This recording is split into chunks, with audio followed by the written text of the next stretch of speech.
Good evening guys, welcome to my YouTube channel Deepex. आज मैं दीपांजलि आपके लिए एक रैंडम वीडियो लेकर के आई हूँ जो कि बेस्ड है कोरोना वायरस से रिलेटेड इम्पोर्टेंट क्वेश्चन से। So without wasting your time let start the video. So जैसा कि आप जान रहे हैं कि देश में इस वक्त कोरोना वायरस जो महामारी चल रही है, इससे काफ़ी लोग, काफ़ी देश इससे जूझ रहे हैं, काफ़ी परेशान हैं। तो इसके बारे में जानना हम सभी के लिए बहुत इम्पोर्टेंट है। हालांकि आप सभी बहुत सी चीज़ें जानते भी होंगे, लेकिन फिर भी मैंने अपने इस वीडियो में कुछ इम्पोर्टेंट फैक्ट्स मेंशन करने की कोशिश की है जो कि आपके लिए और आपके एग्ज़ाम पॉइंट ऑफ व्यू दोनों के लिए ही इम्पोर्टेंट है। तो क्वेश्चन नंबर 1 है, कोरोना वायरस क्या है? यह वायरस का एक बड़ा परिवार है। सबसे पहले ये जानना तो हमारे लिए ज़रूरी कि आखिर ये है क्या। तो ये मैं आपको बता दूं कि ये वायरस का एक बड़ा परिवार है। यह नीडो वायरस से संबंधित है।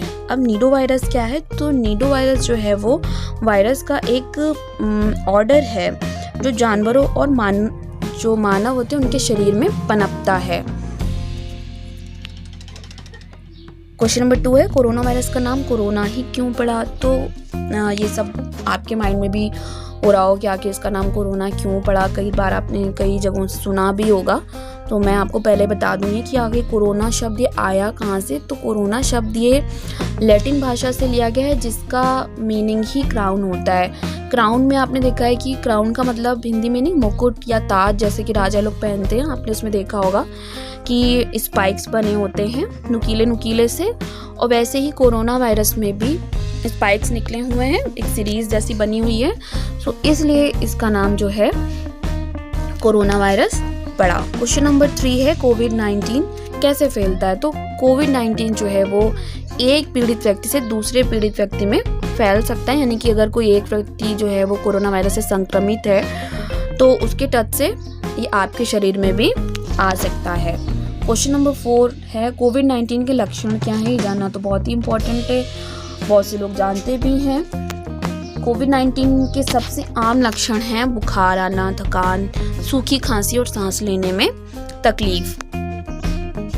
क्वेश्चन नंबर 5, क्या एंटीबायोटिक्स कोविड-19 को रोकने, इसका इलाज करने में कारगर हैं? तो नहीं, एंटीबायोटिक्स बैक्टीरिया के संक्रमण पर काम करते हैं। यानी कि एंटीबायोटिक्स जो होते हैं वो जीवाणु के संक्रमण पर काम करते हैं।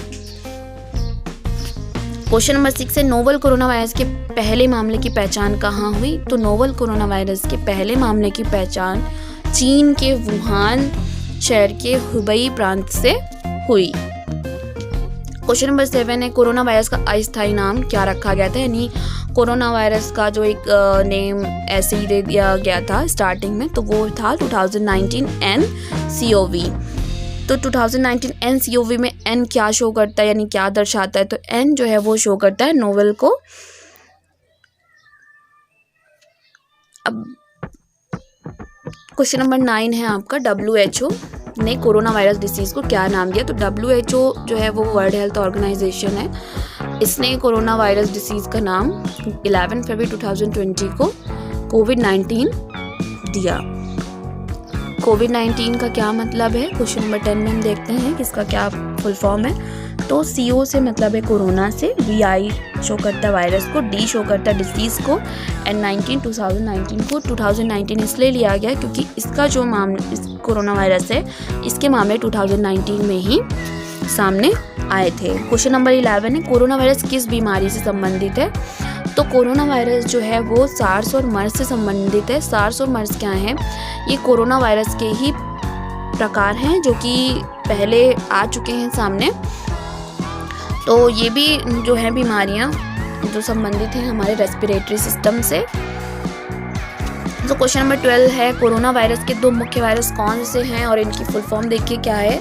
तो मैंने अभी आपको बताया कि मर्स और सार्स।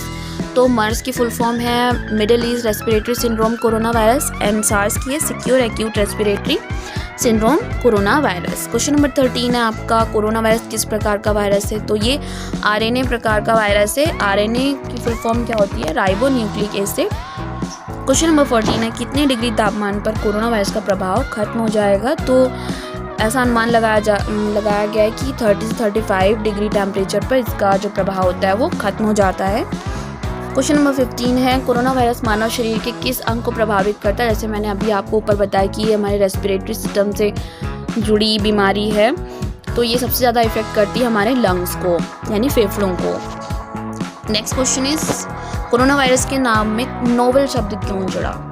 अब आपने कई बार सुना होगा कि नोवेल कोरोना वायरस, तो ये आपके माइंड में क्लिक कर रहा होगा कि ये नोवेल क्या है।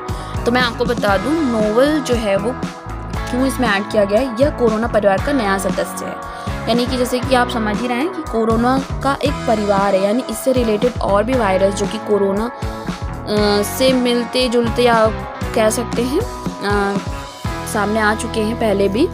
तो अब जो ये आया है इसमें कुछ नई चीज़ें हैं, कुछ नए सिम्टम्स हैं, इसलिए इसमें नोवेल कोरोना वायरस जोड़ दिया गया है, क्योंकि नोवेल का मतलब ही होता है डिफरेंट। तो डिफरेंट का मतलब आप समझते ही हैं कि जो अलग हो, तो इसका कह सकते हैं original end of a kind not seen before, यानी कि ये जो है एकदम ओरिजिनल है, इस तरीके के काइंड, यानी इस तरीके का जो वायरस है उसका प्रकार पहले नहीं आया और ये नया है, तो इसलिए इसमें नोवेल शब्द ऐड कर दिया गया है। क्वेश्चन नंबर 17 है, किस परीक्षण के द्वारा नोवेल कोरोना वायरस का पता लगाया जा सकता है। तो मैं आपको बता दूं कि किस परीक्षण के द्वारा, इसको हम शॉर्ट में कह सकते हैं RT-PCR परीक्षण, यानी टेस्ट के द्वारा हम पता लगा सकते हैं। तो RT-PCR की फुल फॉर्म भी आपके लिए जानना ज़रूरी है, क्योंकि ये क्वेश्चन आपसे दो तरीके से पूछा जा सकता है, ऑप्शंस में पूछा जा सकता है कि किस तरीके से शॉर्ट फॉर्म में आपको लिख सकते हैं, आपके लिए लिख सकते हैं कि RT-PCR परीक्षण से संबंधित है, किस परीक्षण से हम पता कर सकते हैं नोवेल कोरोना वायरस से संक्रमित व्यक्ति है कि नहीं है। तो इसके RT-PCR की फुल फॉर्म है reserve transcription polymerase chain reaction test, यानी फुल फॉर्म RT-PCR की मैंने आपको बता दी, और RT-PCR में बार बार बोल रही हूँ, यानी कि इसकी reserve transcription polymerisation chain reaction test की जो शॉर्ट फॉर्म है वो RT-PCR है। सो किसी भी तरीके से अगर आपसे क्वेश्चन पूछा जा सकता है तो बिना कंफ्यूज हुए आप आंसर दे सकते हैं। क्वेश्चन नंबर 18 है, बुखार को विकसित करने वाले लोगों का पता लगाने के लिए कि इनमें कोरोना वायरस हो सकता है या नहीं हो सकता है, किस मशीन का उपयोग किया गया है। तो ये मैं आपको बता दूँ, आपने टीवी में न्यूज़ में देखा होगा कि कोई बाहर कंट्री से आ रहा है या बाहर से आया, किसी अदर स्टेट से आया, तो उसको पहले चेक करते हैं कि वो कहीं कोरोना पॉजिटिव है या नहीं है। तो जिस मशीन का यूज़ किया जाता है, आपने देखा हाथ में पकड़ के वो मशीन से चेक करते हैं कि इसमें कोरोना पॉजिटिव, मतलब ये व्यक्ति कोरोना संक्रमित है या नहीं है। तो वो जो मशीन होती है वो थर्मल स्कैनर है। क्वेश्चन नंबर 19 है, नोवेल कोरोना वायरस के प्रसार के कारण दुनिया भर में कौन से शीर्ष मानदंड स्वीकार किए जाते हैं।